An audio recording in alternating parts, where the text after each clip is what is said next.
एम्प्रयर को देखते हैं जो टेरेस को लेकर जा रहा होता है और वो कैरेज में चढ़ते हुए अपने मन में सोचता है, ये अनबिलीवेबल है। टेरेस रोबोट का रैम्पेज। वो रुक गया। इसका मतलब है कि उस समय जो मुझे महसूस हुआ था वो सही था। दलहा, उसमें सॉल्व करने की पावर है। उस भ्रष्टाचार को जो ट्रांसजेंडर की सोल्स को दूषित करता है, उसे ऐसी पावर्स कैसे मिली? खैर, जब तक दलहा हमारे साथ है, हम फेरेरिक एम्पायर में खतरे की एकमात्र सोर्स से छुटकारा पा सकते हैं। हालांकि और फिर उसको दिखते हैं जो दलहा से कहता है, आई एम सॉरी लेडी दलहा, मैं आज जो हुआ उसके बारे में और जानना चाहूंगा, लेकिन अभी आपको थोड़ा आराम करने की जरूरत है। क्या आप थोड़ा बेहतर महसूस करने पर इम्पीरियल पैलेस में मुझसे मिलने आएंगी? ये सुनकर दलहा हाँ में सिर हिलाती है। ये देखकर वो मुस्कुराते हुए कहता है, थैंक यू, और फिर उसके ओर आपका हाथ करता है और फिर दलहा भी उससे हाथ मिला लेती है। एम फिर उसे कहता है, ओ इससे मुझे याद आया लेडी दलहा, क्या अब भी तुम्हें एंगेजमेंट करने में कोई इंटरेस्ट नहीं है? ये सुनते ही साथ दलहा चौंक कर कहती है, एक्सक्यूज मी, और फिर एम फिर वो कहता है, कोई बात नहीं, कुछ नहीं हुआ, तो फिर जल्दी ही मिलते हैं। उसके बाद वो अपने मन में कहता है, जब मैंने एंगेजमेंट की बात की तो थोड़ी सी नाराजगी लगी और मुझे लगा कि उसकी प्यूरिफिकेशन करने की पावर्स कमजोर पड़ रही थी। ऐसा लगता है कि किसी और के लिए उसका लगाव उसकी प्यूरिफिकेशन करने की पावर्स पर असर डालता है। ऐसे में उसका दिल जीतने के लिए मुझे जो कुछ भी करना पड़े मैं करूंगा। टेरेस ब्लूपोर्ट जैसी रेड हस्तियों को छोड़कर ट्रांसलेट आमतौर पर बहुत पोसेसिव होते हैं। अगर ये पता चल जाए कि डलहा में सोर्स को प्यूरिफाई करने की एबिलिटी है, तो कुछ लोग जरूर उसे जबरदस्ती हासिल करने की कोशिश करेंगे या फिर और भी सीरियस प्रॉब्लम्स खड़ी कर देंगे। मुझे इकान को भी बताने के लिए सही समय ढूंढना होगा। नेक्स्ट, हाँ, क्या वो अदीशा थी? वही शायद अकेली ऐसी इंसान है जिसमें मैं दहला की देखभाल के लिए भरोसा कर सकता हूँ। फिर वो उसे कहता है, अदीशा। ये सुनकर वो उसकी ओर दिखती है। उसके बाद अदीशा उसे कहती है, आई सी, और एम्पर वो कहता है, अब जब तुम दहला की लेडी इन वेटिंग हो तो मैं उसकी सुरक्षा के लिए तुम पर भरोसा कर सकता हूँ, है ना? ये सुनकर वो कहती है, हाँ ऑफ कोर्स। और फिर एम्प्रर वो मुस्कुराते हुए कहता है, उसके बारे में तुम्हारी पहली राय क्या थी? ये सुनकर वो थोड़ी सोच में पड़ जाती है। फिर वो एम्प्रर से कहती है, वो एक ऑनरेबल, काइंड, स्ट्रॉन्ग और एक कमाल की इंसान है।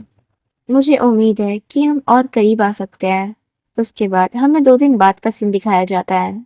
इम्पीरियल पैलेस के अंदर एक कमरे में देखते हैं जहाँ पर डचेस वो जाग चुकी होती है और वो खिड़की के बाहर के नज़ारे को देख रही थी। तभी उसे एम्परर कहता है, तुम जाग गई? क्या तुम अभी थोड़ा बेहतर महसूस कर रही हो? उसके बाद एम्परर उसके बगल में बैठ जाता है और वो सारी चीज बताता है जो बैंक्वेट में हुआ था। डचेस वो सब सुन के कहती है, तो फिर एम्परर कहता है, मैं चाहता हूँ कि तुम दलहा की पावर्स को राज ही रखो। ये सुनकर डचेस वो कहती है, हाँ मुझे भी लगता है कि यही सबसे अच्छा रहेगा। दलहा आखिरकार मेरी प्यारी दोस्त है। फिर एम्परर अपनी जगह से खड़े होते हुए उसे कहता है, ठीक है, ये कहने के लिए शुक्रिया। वैसे क्या तुम्हें नहीं लगता कि तुम्हारे लिए फ्रांट में अपने मैनर में वापस लौटना बेहतर होगा? उसके बाद वो अपने मन में सोचता है, वो एक ऐसी ट्रांसेंडेंट है जो एक भयानक रैम्पेज से बच निकली है। कुछ समय तक वो न्यूज और गॉसिपिंग वाली प्रतिक्रियाओं से नहीं बच पाएंगी जिनमें उसकी चर्चा हो रही है। और डचेस वो खिड़की से बाहर देखते हुए कहती है, तुम सही हो, मैं दलहा से एक बार फिर मिलूंगी घर लौटने से पहले। और एम्परर वो जाते हुए एक स्माइल देता है और फिर बाहर आने के बाद वो आसिरस से कहता है, आसिरस, डचेस जाग गई है, इसीलिए उनकी देखभाल के लिए किसी को अंदर भेजो। लेकिन आसिरस वो कोई जवाब ही नहीं देता है। उसे सब देखकर वो वापस कहता है, आसिरस, क्या तुम मुझे सुन रहे हो? ये सुनकर वो अपने सेंस में आकर कहता है, मुझे माफ करिएगा। फिर एम्परर उसे कंधों पर हाथ रखते हुए कहते हैं, तुम डिस्ट्रैक्ट लग रहे हो। और अपने मन में सोचता है, ये उसके स्वभाव से बिल्कुल उल्टा है, और वो अपने पावर्स का यूज करता है। उसके बाद वो वहां से चला जाता है। आसिरस वो अपने मन में सोचता है, क्या हुआ था उस दिन डचेस ब्लूपोर्ट के साथ? जब डचेस की बैरियर हटाई गई थी तो उनके सबसे करीब साफ तौर पर डला फेस्टोरस थी। मुझे उसकी और ज्यादा डिटेल्स में जांच करनी होगी। उसके बाद हमारा सीन चेंज होता है। हमारे दिल्हा को देखते हैं जो हमेशा की तरह बहुत प्यारी लग रही थी। वो अपने मन में सोचती है, जब भी मैं पेरिस में आती हूँ तो मैं हमेशा घबराई भी रहती हूँ। तभी उसे किसी की फुसफुसाने की आवाज आती है। क्या कोई ट्रांसजेंडर उस तबाही से बच नहीं पाया था? क्या वो सच है कि किसी को चोट तक नहीं लगी थी? ऐसा पहले कभी नहीं हुआ। ये सब सुन के दिल्हा, उसकी रिएक्शन तो कुछ ऐसे थे। उसके बाद हमें एम्प्रे का स्टडी रूम दिखाया जाता है जहाँ पर वो आ जाती है। उसे देखकर एम्प्रेयर मुस्कुराते हुए कहता है, इतनी दूर आने के लिए शुक्रिया दिल्हा। यहाँ बैठो। ओ, क्या तुम्हें केक पसंद है? और दिल्हा वो नर्वस होकर कहती है शुक्रिया। और दिल्हा वो उस केक को खाने लगती है। एम्प्रेयर उसे कहता है ठीक है, अब क्या तुम मुझे बता सकती हो कि क्या हुआ था? ये सुनकर वो हमें सिर हिलाती है और फिर वो एम्प्रेयर को बताती है, मुझे डचेस बैरियर के बिल्कुल बीच में मिली।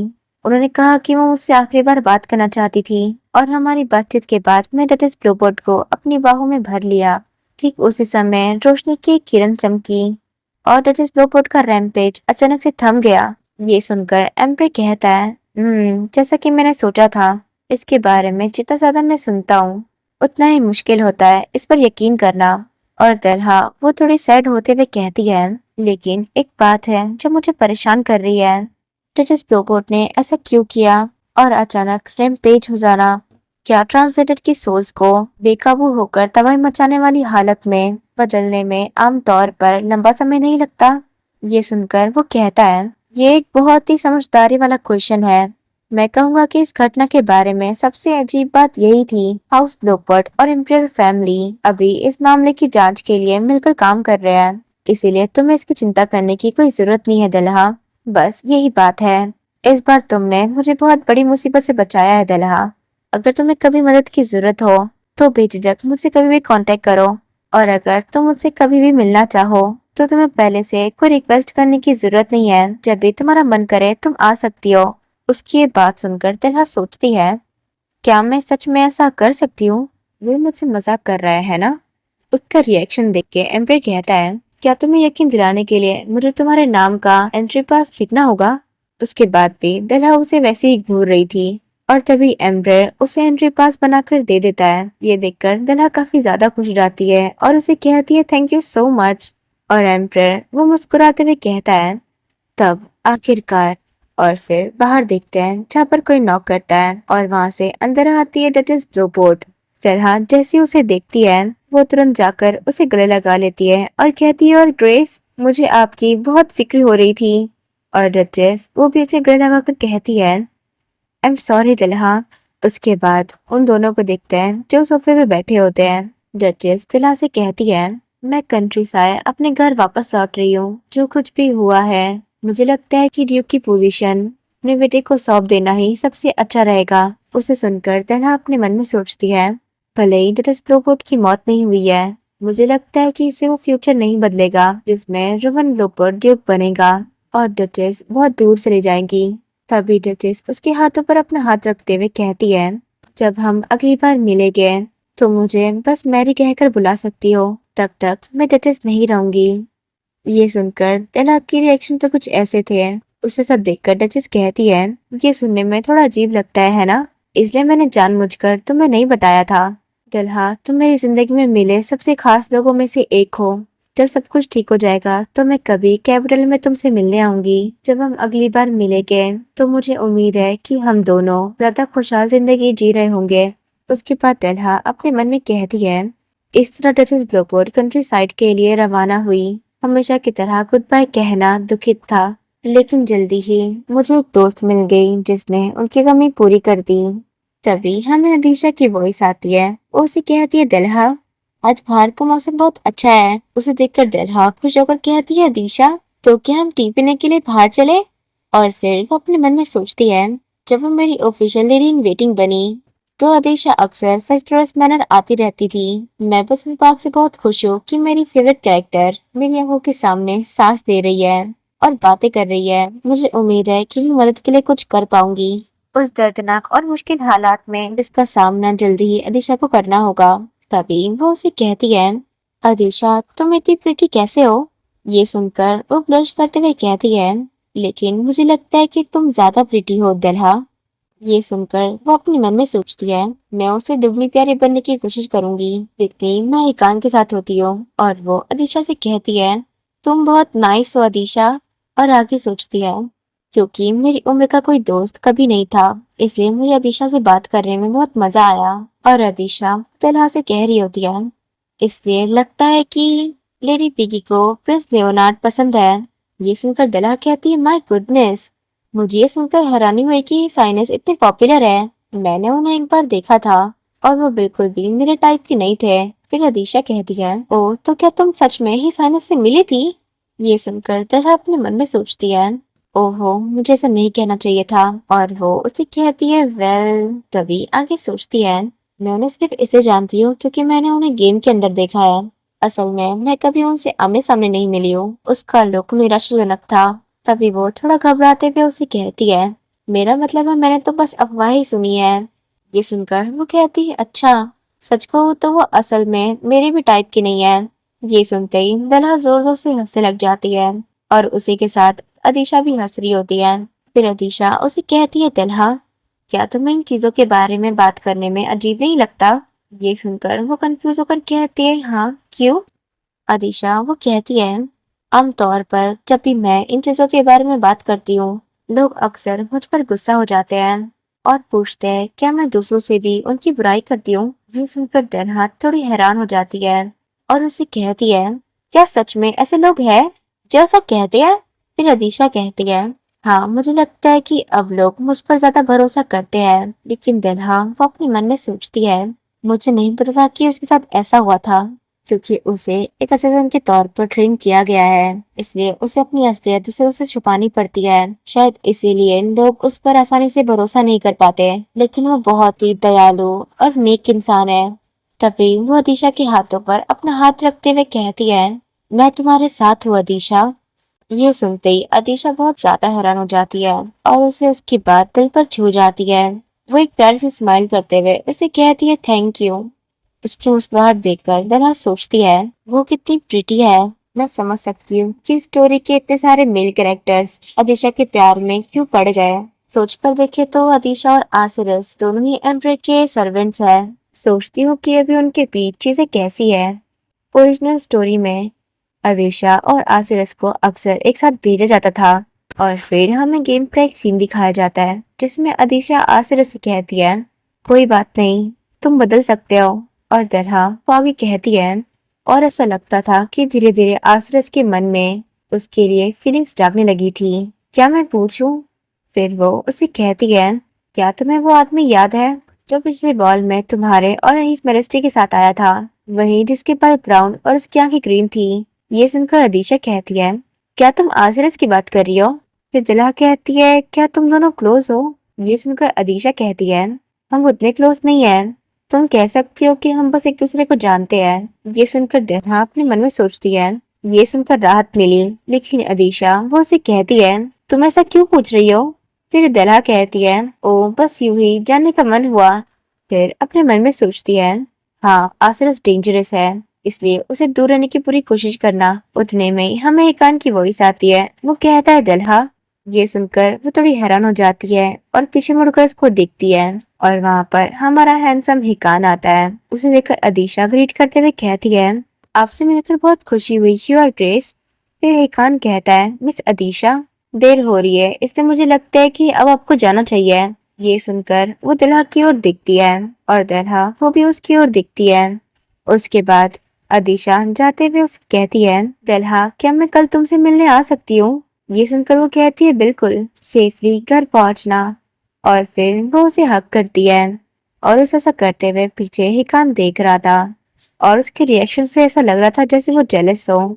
उसके बाद अदीशा वहां से चली जाती है और पीछे दरहा अपने मन में सोचती है, अदीशा को मेरा दोस्त बने हुए 3 हफ्ते हो गए हैं, लेकिन उससे ऑब्सेस्ड होने के बजाय हिकान ने शायद ही कभी उसे बात की हो। तभी हिकान उसे कहता है, वो हर रोज यहाँ आती रही है, तुम्हें उससे सावधान रहना चाहिए। अदीशा बेंडरीन जो कुछ भी देखती और सुनती है वो सीधे हिस मेरेस्ट्री तक पहुंचता है। उसके बाद सुनकर दहरा उसे घूरते हुए अपने मन में सोचती है, वो तो उसके साथ दुश्मन जैसा बर्ताव भी कर रहा है। और फिर वो उसे कहती है, अदीशा मेरी अच्छी फ्रेंड है, अब जब डेरिस ब्रोपोर्ट चली गई है तो मेरे ज्यादा दोस्त नहीं है। ये सुनकर उसका चेहरा कुछ ऐसा बन जाता है और वो उसे कहता है, तुम आसानी से और दोस्त बना सकती हो। आफ्टर ऑल तुम एक फेस्टोरेस हो। तुम दोनों एक दूसरे को सिर्फ 3 हफ्तों से जानते हो, लेकिन अभी से ही काफी करीब हो। ये कहकर वो तुरंत वहां से चला जाता है। ये देखकर तेरा के रिएक्शन तो कुछ ऐसे थे, वो अपने मन में सोचती है, क्या इसलिए वो यहाँ आया था, अदीशा को दूर भेजने के लिए? हिकान, जब हम पहली बार मिले थे तब से वो अलग लगता है। जब से टेरिस रोबोट ने तबाही मचाई है, तब से हिकान थोड़ा और बेहतर हो गया है। वो मेरे लिए दरवाजा खोलने जैसा काम करता है और चुपचाप वहां तक पहुंचाता है जहाँ मैं जाना चाहती हूँ। यहाँ तक कि गाड़ी में चढ़ने में मदद करने के लिए मेरा हाथ भी पकड़ता है। क्या उसे इस बात का अफसोस है कि वो बॉल में मुझे प्रोटेक्ट नहीं कर पाया? उसे इतना ज्यादा ध्यान रखने की कोई जरूरत नहीं थी। और फिर अदीशा को देखते हैं जो उसे कहती है, इसे मुझे याद आया, अगले महीने इम्पीरियल पैलेस में एक बॉल होने वाली है। ये सुनकर दलहा कहती है, ओह सच में? फिर अदीशा कहती है, ये क्राउन प्रिंस के बर्थडे का बॉल होगा। ये तुम्हारा पहला ऐसा बॉल होगा जिसे हाउस फेस्टोरस होस्ट नहीं कर रहा है ना? ये सुनकर दलहा कहती है, हाँ ये सही है।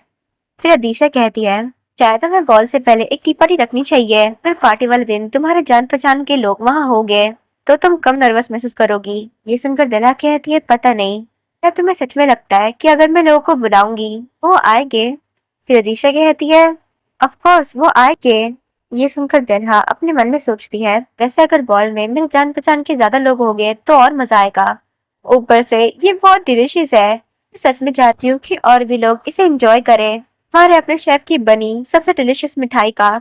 लेकिन तभी वो अदीशा से कहती है, शायद मुझे अपने भाई को इसके बारे में बताना चाहिए, है ना? ये सुनकर अदीशा कहती है, जरूर, मुझे यकीन है कि वो तुम्हारे लिए इनविटेशन भेज देंगे। फिर दिलहा कहती है, क्या तुम्हें सच में लगता है कि वो मेरे लिए ऐसा करेगा? फिर अदीशा कहती है, बिल्कुल, उसे खुशी होगी, क्योंकि।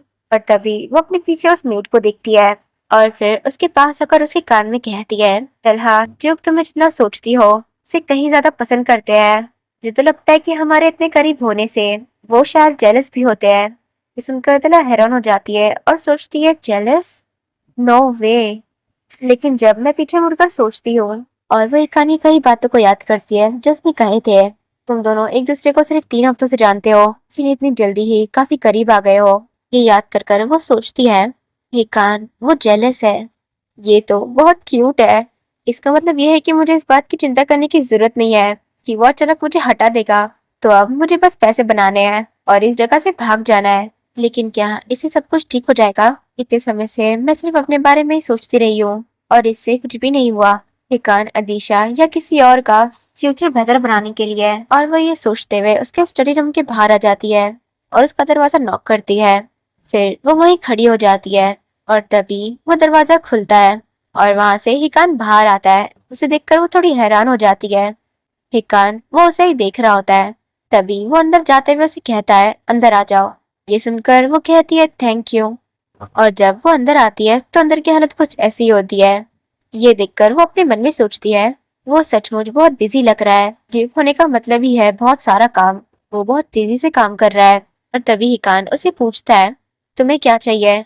ये सुनकर वो चौंक जाती है और डरते हुए सोचती है, जो इंसान इतना बिजी हो उसे मैं कैसे बताऊं कि मैं एक टी पार्टी करना चाहती हूँ। तभी वो हिम्मत जुटाकर उसे कहती है, कुछ नहीं, मैं बस तुम्हें देखना चाहती थी।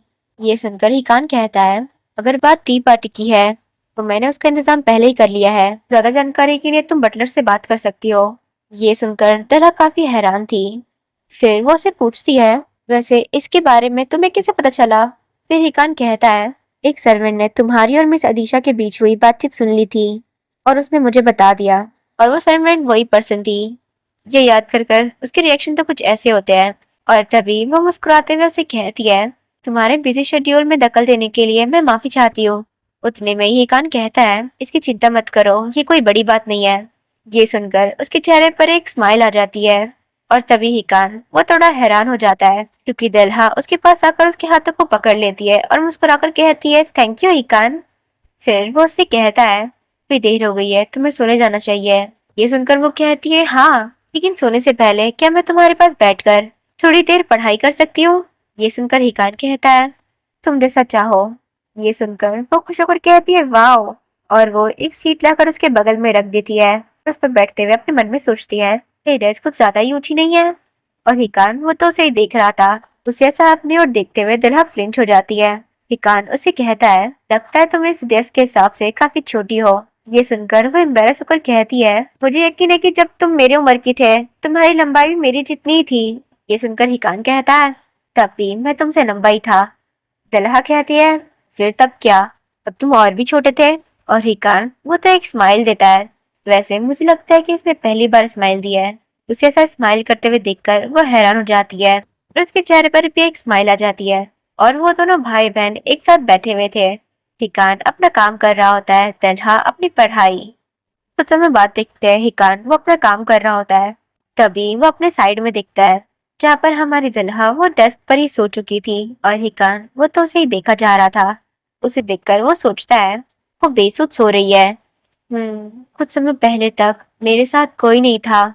तभी हिकान अपने माइंड में इमेजिन करता है, जिसमें उसके अंदर ही दुनिया में हमारी दुल्हा एक रोशनी की तरह आती है। उसे इमेजिन कर कर हिकान अपना सर पकड़ते हुए सोचता है, ये क्या हो रहा है। तभी कोई दरवाजा नॉक करता है और वहां से दुल्हा की नैनी अंदर आते हुए कहती है, योर ग्रेस, मुझे लेडी दुल्हा कहीं नहीं मिल रही है। और तभी उसकी नजर दुल्हा पर जाती है जो वहां सोई हुई थी। ये देखकर वो चिल्लाकर कहती है, ओ माय गुडनेस। तभी हिकान अपने जगह से खड़े होता है और उसे कहता है, आई एम सॉरी, मैंने ही उसे यहाँ बुलाया था, लेकिन लगता है तुम्हें इसकी जानकारी नहीं दी गई थी। तभी वो अपने मन में कहता है, हालांकि सच तो यह है कि वो बिना बुलाए यहाँ चली आई। फिर वो नैनी से कहता है, मैं दुल्हा को उसे कमरे में ले जाऊंगा। और फिर वो उसे अपने गोद में उठाकर उसे कमरे तक छोड़ देता है और उसे उसके बेड पर लिटा देता है। और फिर उसके बगल में खड़े हुए वो याद करता है जो एम्परर ने उसे कहा था, हिकान, एक ट्रांसजेंडर की जिंदगी बहुत अकेली होती है। ये याद कर वो सोचता है, लेकिन किसी अजीब वजह से मुझे अब उतना अकेलापन महसूस नहीं होता।